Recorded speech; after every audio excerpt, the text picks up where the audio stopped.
Okay, so here are some notes about actually these are the last notes on this unit about different kinds of pendulums, and also explaining why we treat a pendulum as simple harmonic motion.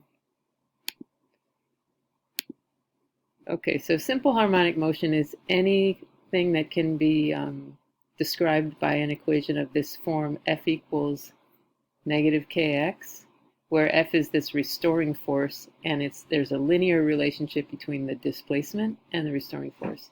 A spring is perfect simple harmonic motion because that is the equation for the force of a spring. And a pendulum can be approximated as simple harmonic motion if we can show that it's of this form, basically. So the first thing I need to tell you in order to do this derivation is that we have what's called the small angle approximation. So think about a pendulum. Um, in your lab, you changed the angle of the pendulum when you did the pendulum lab, the online pendulum lab, um, and uh, and that's the angle we're talking about. And so for small angles, if you look at the angle in radians and then look at the sine of the angle, it's basically the same number for small angles, and the percent difference between these two numbers is, I mean, for like 5 degrees, it's less than a percent. For 10 degrees, it's maybe 1%.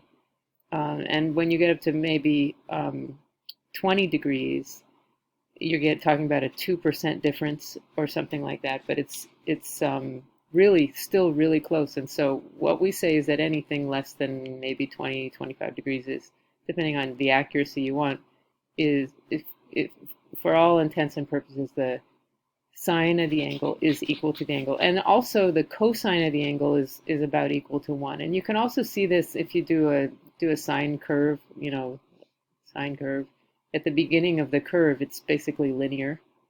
And for a cosine curve, if you do a cosine curve, something like this, at the beginning of the curve, it's basically 1. Okay, now I'm going to show you this small angle approximation for a pendulum, proving that pendulums act like simple harmonic motion for small angles.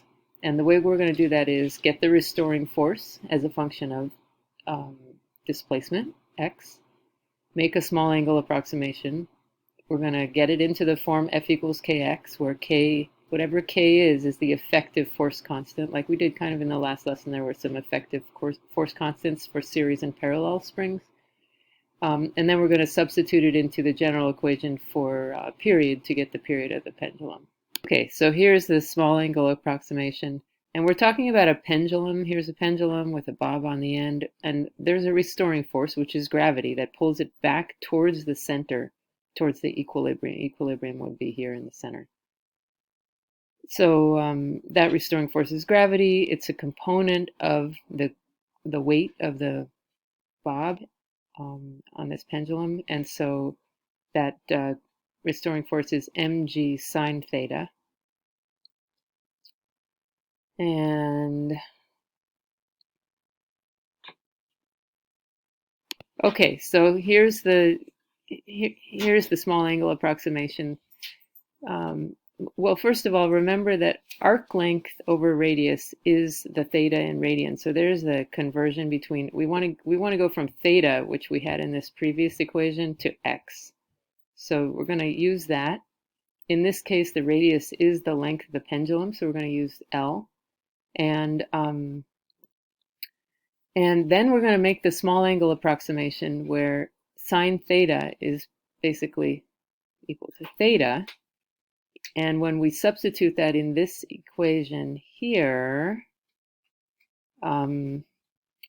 it looks like this right here. F equals mg theta, or theta being x over L. F equals mg over L, x. And this is of the form F equals kx. And this is the effective what we say spring constant. In this case, there's not a spring, but it's the k for this equation. And so now we can take that k, and by the way, here's another way you could get the same result. I'm not going to go over that, but you can look at that. You can take that k now and plug it into the equation for the period of a mass on a spring, which is perfect simple harmonic motion, and you'll get the equation for the period of a pendulum. So in general, this period equation works whenever you figure out whatever your inertial mass is and whatever your force constant is. This mg over L in this case is the force constant K. You can always plug that into the period equation, general period equation T, and solve for the period of that particular system. Okay, and now I just want to show you this different kind of pendulum. Usually I would show this with a meter stick, but I don't have one. Plus, it probably wouldn't fit in the screen. But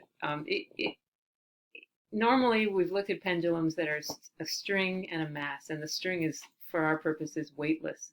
But if the object itself has weight everywhere, for example, like a little ruler, this ruler, and if I suspend it from the top, what period does it have? Or if I suspend it from here, what period does it have? Or if I suspend it from here, etc. This is called a physical pendulum, where the mass is distributed. And we're going to solve that problem next. Okay, so what I would have shown you in the classroom is a meter stick with a hole drilled at 30 centimeters and oscillating as a physical pendulum. Okay, so for the physical pendulum, I'm going to show you this with calculus. A little bit of calculus here. The restoring force is the weight mg, and but in this case we're really talking about a torque, and so we're going to start with Newton's second law for rotational motion, which is I alpha equals torque, and the torque it's mg sine theta, right?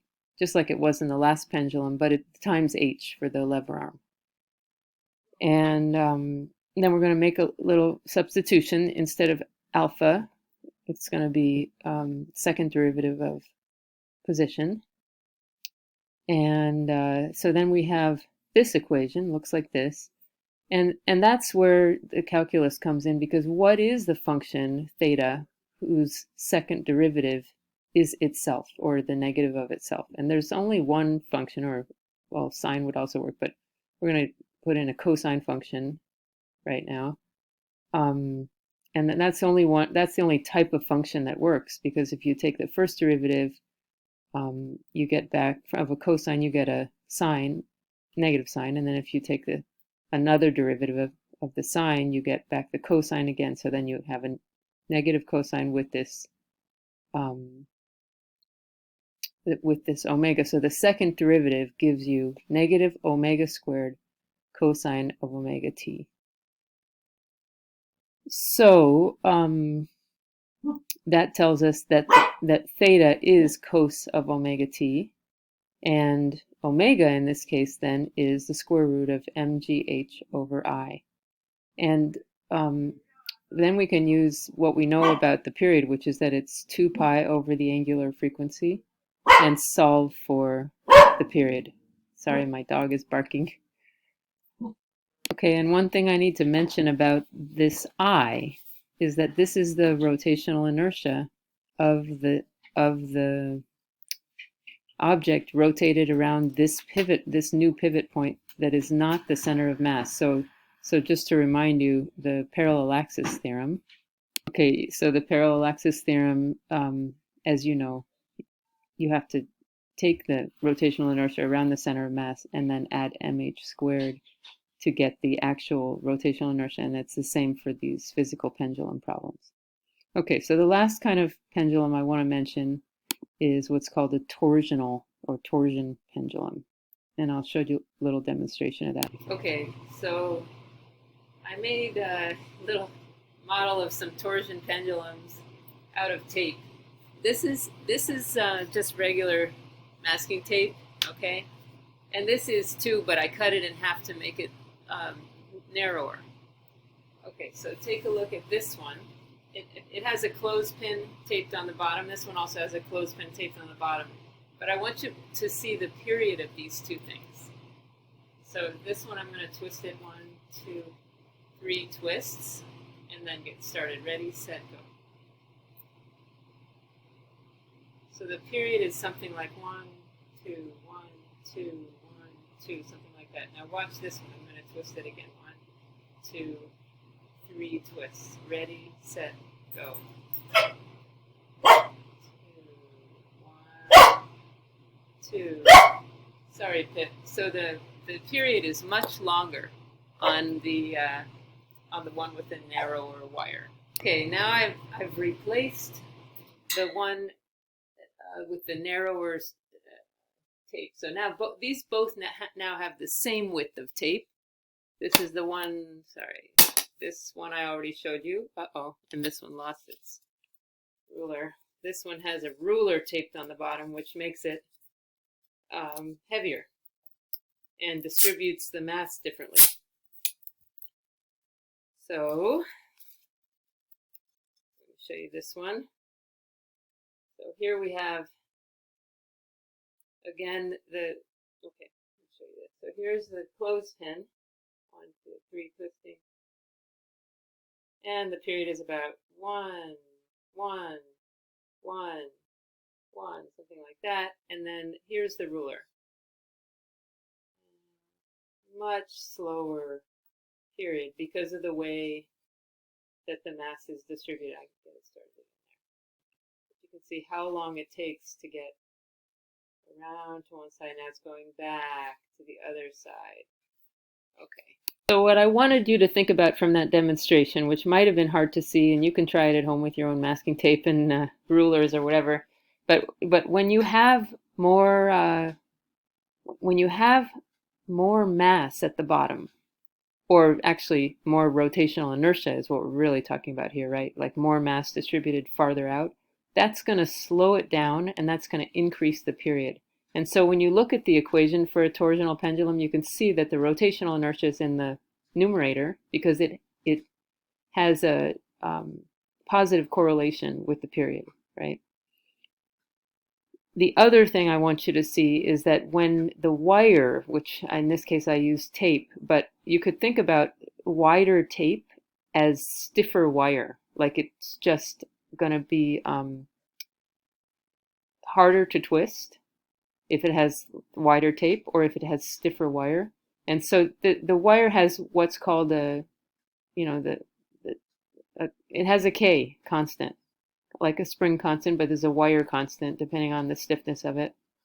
And the bigger that constant is, the faster, the stiffer the wire, the faster it brings it back to equilibrium, and so the lower the period is, and that's why that is in the denominator. So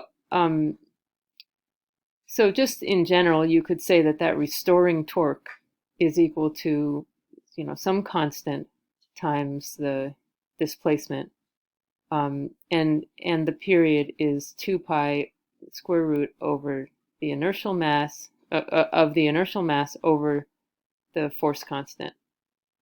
And that's a really kind of a hand-waving way to talk about torsional pendulum. I just want you to get the basic idea. You could have any object on the end of a wire and it would follow this equation, and then that's really all you would need to know about it. To summarize, the period of the mass on a spring system is 2 pi square root of m over k, where m is the inertial mass and k is the force constant. The pendulum, we saw how it works out to be the same thing, but then when you simplify it, it looks like this, L over G, string length, right? Doesn't depend on mass at all. And you saw that hopefully in the lab. String length is what really matters. And then the physical pendulum, again, it's inertial mass in the numerator, and then this is the force constant for the physical pendulum. And I think you can, maybe if you go back and look in the derivation, you'll see that that's what it is. And then the torsional pendulum, again, inertial mass, force constant. So that's kind of how all of these follow that pattern. Here's the general equation, the general form of the period of any object in simple harmonic motion.